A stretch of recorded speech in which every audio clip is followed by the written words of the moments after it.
매일 아침 하나님과 함께 누리는 하늘의 양식, 오늘 만나. 너희 안에 이 마음을 품으라.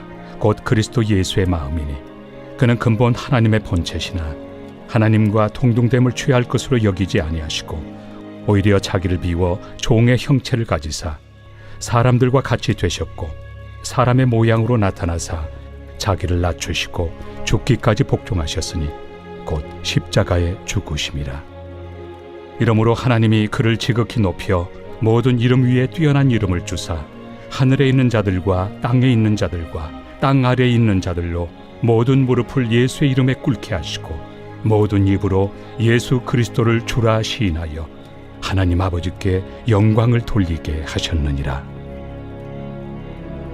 그러므로 나의 사랑하는 자들아, 너희가 나 있을 때뿐 아니라 더욱 지금 나 없을 때에도 항상 복종하여 두렵고 떨림으로 너희 구원을 이루라.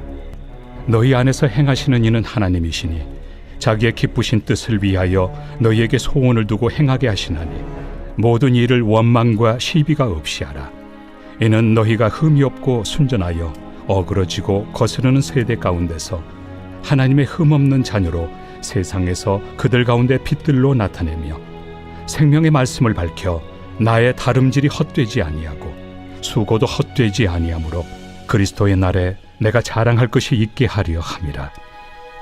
만일 너희 믿음의 재물과 섬김 위에 내가 나를 전제로 드릴지라도 나는 기뻐하고 너희 무리와 함께 기뻐하리니 이와 같이 너희도 기뻐하고 나와 함께 기뻐하라.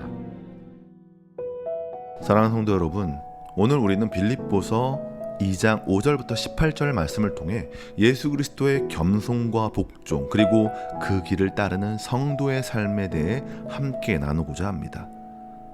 바울은 이 편지를 로마 감옥에서 빌립보 교회에 보내며 예수님이 어떤 분이셨는지를 깊이 묵상하게 합니다. 그리고 단지 머리로만 아는 것이 아니라 그 마음을 우리 안에 품고 살아가라고 강력하게 권면하고 있습니다. 5절입니다. 너희 안에 이 마음을 품으라. 곧 그리스도 예수의 마음이니. 바울은 지금 우리에게 말합니다. 교리를 외우는 신앙이 아니라 예수의 마음을 본받고 살아가는 신앙이 바로 참 신앙이라고 말하는 것입니다. 그렇다면 예수님의 마음은 어떤 마음이셨습니까? 본문은 우리에게 예수님은 하나님의 본체셨다라고 말합니다. 그분은 하나님이셨습니다. 그런데 하나님이신 그분이 자신을 비우셨습니다. 여기서 자기를 비웠다라는 말은 자신의 권리와 지위를 내려놓으셨다는 뜻입니다. 아무것도 가지지 않은 자로 낮은 자리로 내려오신 것입니다. 하나님이신 분이 종의 형체를 입으셨습니다. 창조주께서 피조물의 육신을 입고 오신 것이다 라고 말하는 것이죠. 이보다 더 큰 겸손이 어디 있겠습니까? 저는 이 말씀을 생각할 때마다 한 가지 짧은 실화가 떠오릅니다. 제2차 세계대전 당시 영국군의 한 부대에 있었던 일인데요. 병사들이 줄을 서서 식사를 받고 자리에 앉는 시간이었습니다. 대부분의 장교들이 상급자들이 먼저 음식을 받고 자리에 앉는 것이 관례였습니다. 그런데 그날 한 장군이요 조용히 병사들 맨 뒤에 줄을 섭니다. 그리고 끝까지 기다렸다가 자리가 부족해지자 군인들 틈에 작은 자리를 찾아서 조용히 앉아 식사를 했습니다. 이를 본 병사가 조심스럽게 묻습니다. 장군님, 왜 앞자리에 앉지 않으셨습니까? 그 장군은 조용히 대답했습니다. 나는 부하들이 배불리 먹고 자리를 찾는 것을 확인한 후에야 내 자리를 찾고 싶었습니다. 내가 장군인 이유는 특권 때문이 아니라 책임 때문이기 때문에 그렇습니다. 저는 이 짧은 이야기가 우리 주님의 모습과 너무 닮아 있다고 생각합니다. 예수님은 모든 것 위에 계신 분이셨지만 가장 낮은 자리에 스스로 내려가셨습니다. 주님은 섬김 받으려 오신 것이 아니라 섬기기 위해 오셨고 우리를 살리기 위해 자기 목숨까지 내어주셨습니다. 이것이 바로 우리가 품어야 할 마음입니다. 자기 권리를 내려놓고 다른 사람의 유익을 먼저 생각하며 낮아지는 자리에 기꺼이 앉는 마음, 그리고 그것을 말이 아니라 행동으로, 실제적인 희생으로 나타나는 삶이라는 겁니다. 예수님은 자기를 낮추셨을 뿐 아니라 죽기까지 복종하셨습니다. 십자가에 달리셨습니다. 십자가는 단순한 사형틀이 아니었어요. 가장 잔혹하고 가장 수치스러운 방식으로 사람을 죽이는 형벌이었습니다. 예수님은 그 십자가의 고통과 모욕, 저주를 감당하셨어요. 왜요? 하나님 아버지의 뜻에 순종하기 위해서였다는 겁니다. 우리의 구원을 이루기 위해서였습니다. 여러분, 여기서 우리는 예수님의 겸손과 복종이 단순한 자세가 아니라 실제적인 희생과 고난의 길이었다는 것을 기억해야 합니다. 하나님은 이런 아들을 지극히 높이셨습니다. 모든 이름 위에 뛰어난 이름을 주셨습니다. 하늘과 땅 아래 모든 존재가 그 앞에 무릎 꿇게 하셨습니다. 그렇기에 예수님의 낮아지심은 실패가 아니었습니다. 하나님의 높이심으로 이어지는 길이었습니다. 사랑하는 성도 여러분, 우리가 낮아질 때 세상은 바보라고 말할지 모릅니다. 우리가 손해를 감수하고 용서하고 참을 때 세상은 왜 그렇게 사냐고 묻습니다. 그러나 하나님의 나라는 낮아짐을 통해 높아지는 나라입니다. 십자가는 죽음이 아니라 부활로 이어졌습니다. 겸손은 복종으로, 복종은 승리로 이어졌습니다. 그래서 바울은 12절에 이렇게 말합니다. 항상 복종하여 두렵고 떨림으로 너희 구원을 이루라. 이미 구원을 받은 우리가 왜 이렇게까지 해야 할까요? 구원은 시작에 불과하기 때문입니다.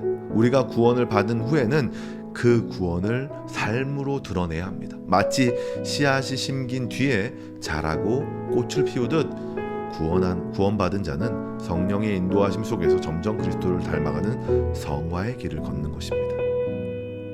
그런데 하나님은 이 모든 일을 우리 힘으로 하라고 말씀하지 않으십니다. 하나님이 우리 안에서 행하신다라고 말씀하세요. 우리의 뜻을 세우게 하시고 그 뜻대로 살아갈 수 있는 능력도 주신다는 것입니다. 그러니 두려워하지 마시기 바랍니다. 우리가 능력이 있어서가 아니라 하나님이 우리 안에 계시기 때문에 우리는 그리스도의 마음을 품고 살아갈 수 있는 것입니다. 그러나 그 삶의 방식은 세상과 정반대입니다. 바울은 모든 일을 원망과 시비가 없이 하라 말합니다. 여기서 우리는 우리의 민낯을 보게 됩니다. 우리는 너무 쉽게 원망하잖아요. 너무 쉽게 불평하고 말로 상처를 줍니다. 그러나 바울은 우리에게 그렇게 하지 말라라고 말합니다. 우리는 흠이 없는 자로서 세상 가운데서 빛으로 나타나야 한다라고 말하는 것이죠. 여러분, 세상은 어둡습니다. 시기와 분쟁, 욕심과 불만으로 가득합니다. 그런 세상 가운데 성도가 불평 없이 살아가는 모습은 세상의 눈에 이상해 보일 것입니다. 그러나 바로 그 이상함이 복음의 빛입니다. 그 빛을 보며 사람들은 질문하게 될 것입니다. 왜 당신은 그렇게 사십니까? 그때 우리는 말할 수 있어요.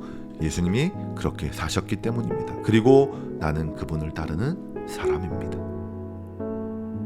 바울은 마지막으로 자신이 헛되이 수고하지 않기를 바란다고 말합니다. 복음을 위해 자신의 생명을 드린 바울은 그가 낳은 영적 자녀들이 이 믿음 안에서 굳건히 서는 모습을 보고 싶어 합니다. 그리고 그들이 그렇게 산다면 자신은 기뻐하고 기꺼이 재물처럼 드려져도 좋다라고 말하는 것이죠. 이것이 참된 복음의 일꾼의 마음입니다. 내가 드러나는 것이 아니라 그리스도가 드러나고 성도가 자라나는 것이 기쁨입니다. 사랑하는 성도 여러분, 오늘 우리는 예수님이 우리에게 어떤 길을 보여주셨는지 다시 보았습니다. 그분은 자신을 낮추시고 죽기까지 복종하셨습니다. 그리고 하나님은 그분을 지극히 높이셨습니다. 이 길이 바로 우리에게 주어진 길입니다. 자기 자신을 비우고 다른 사람을 낮게 여기지 않고 원망하지 않고 하나님의 자녀답게 빛을 비추며 살아가는 길입니다.